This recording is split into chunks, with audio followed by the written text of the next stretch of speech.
Well, hello everybody, it's Bob, and in this episode of Real Retail TV, we're going to explore a really important, it could be argued, essential tool for effective time management.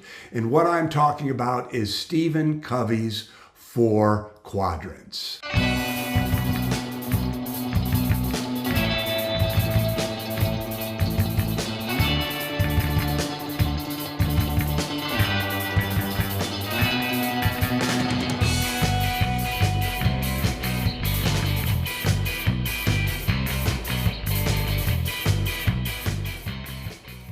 So years and years ago, I read Stephen Covey's 7 Habits of Highly Effective People.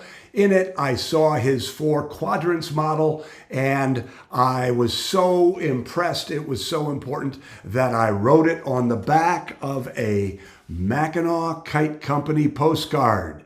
Here's an old, this is a blast from the past. Mackinac Kite Company, where fun begins. Grand Haven, Mackinac City, Mackinac Island.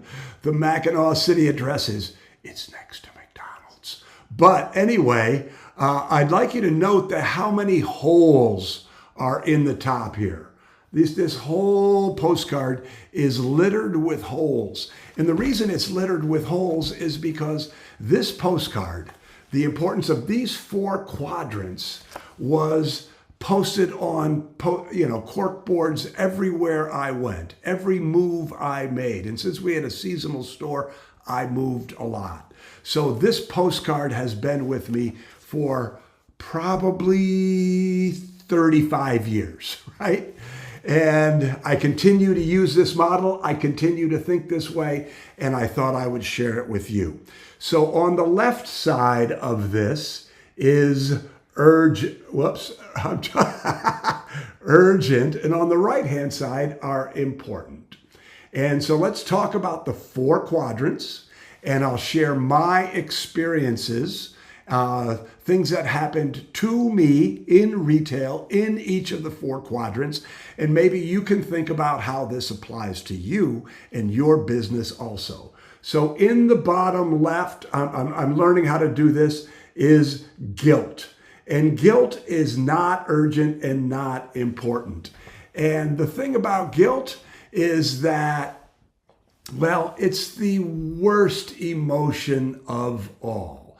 And that is useless tasks. Have you ever found yourself doing something that you're just killing time? And you feel guilty afterwards. That's because what you were doing was not urgent, it was not important. The story that I like to tell about guilt is for many years, whenever any of my old friends would come into the Mackinac Kite Company, I would leave and go have a cup of coffee or go have lunch, go catch up. And what I found was every time I would do this, I would feel guilty. Why? Here I'm trying to lead my team on the floor. I'm trying to, lead by example. And as soon as anybody comes in, I'm gone. I'm leaving my team on their own, but I'm setting a bad example. I felt guilty about it. The solution that I had was eventually I just said, whenever anybody came in, I said, I'm working. I'd love to see you. Let's catch up later for a beer, dinner, whatever. But guilt is when you have something that is not urgent and not important. Now let's talk about the other one that I don't like very much, things that you should not feel, and that is frustration. And frustration is when something is urgent, but it's not important. These are unplanned interruptions. Things like you're in your office trying to get important work and somebody knocks on the door and says, "Got a minute?" And you go, "Oh, you're driving me crazy," right? So that's an example of frustration. If a customer calls and there's a problem that your team members can't solve and it's up to you, that's frustrating, isn't it? Another example of frustration would be team drama. Have you ever had drama amongst your team members and all of a sudden you have to go deal with it and it drives you crazy? that's frustration. Both urgent and not important, not urgent and not important, and not important but urgent. These are the quadrants you want to try to eliminate as quickly as possible. And this is also why when you have a term, when you understand the concept and the framework, it allows you to identify how you're feeling and move out of the quadrant and hopefully move into a quadrant that is more effective. So now let's talk about the third quadrant here, and this is the quadrant of stress. And the quadrant of stress is when something is urgent but important. And that's something that needs to be done today. Somebody needs something today. There's a deadline and it just needs to happen. Things that have to happen or the sky is going to fall.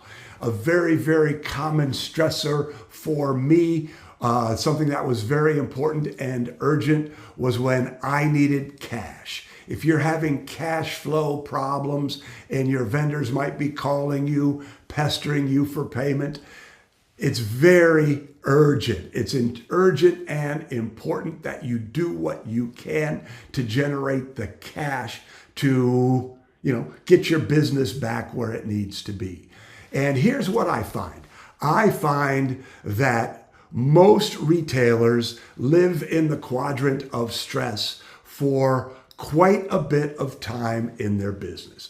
I know that happened to me, right? You're growing your business, and when you're achievement oriented, which most entrepreneurs are, the fact that you're watching this tells me you probably are. You're trying to build something bigger and better. You're always living just a little bit outside of your comfort zone. And when you're living outside of your comfort zone, it's stressful. You're trying to learn new skills. You're trying to do new things, and it can be stressful. Now, this is a time when we should talk about the distinction between eustress and distress. Distress is stress that doesn't serve you.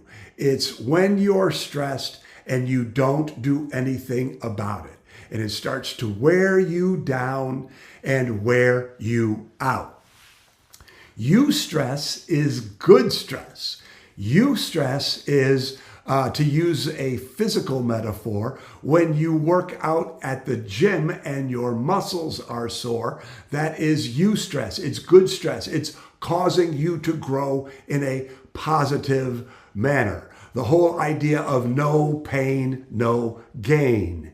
And when we think about this idea of a growth mindset,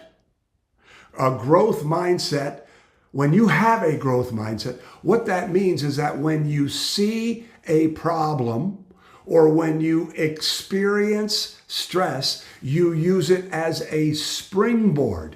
You see it as an opportunity to learn new skills, to change your beliefs, to build new habits. So important and urgent, that quadrant of stress is not necessarily bad if you're using it to prompt you to change. Because if you change where you're trying to go and where we try to get our clients to be, where I'm sure you want to be, is in that fourth quadrant, and that's effectiveness. And that is not urgent, but important.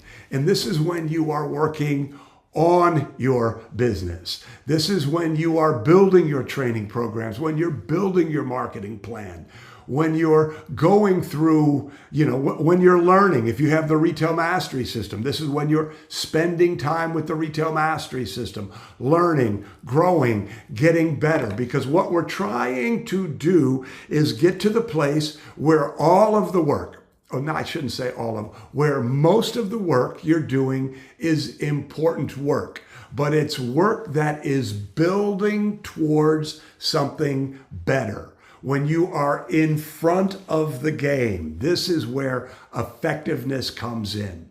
Platinum Mastermind Group, Mark Turnbull swears by, and I forget the name of the guy he learned it from, but Mark swears by his practice of spending 90 minutes every day focusing on what's important. That's how you get out of stress and into effectiveness. And I try to do 90. I can't quite do 90. I'm building towards it. Why? Because I'm still living often in the world of urgent and important. So just recognizing, just understanding this can have a huge impact on how you think about your business, how you think about how you're feeling about your business, and managing your time and managing your focus.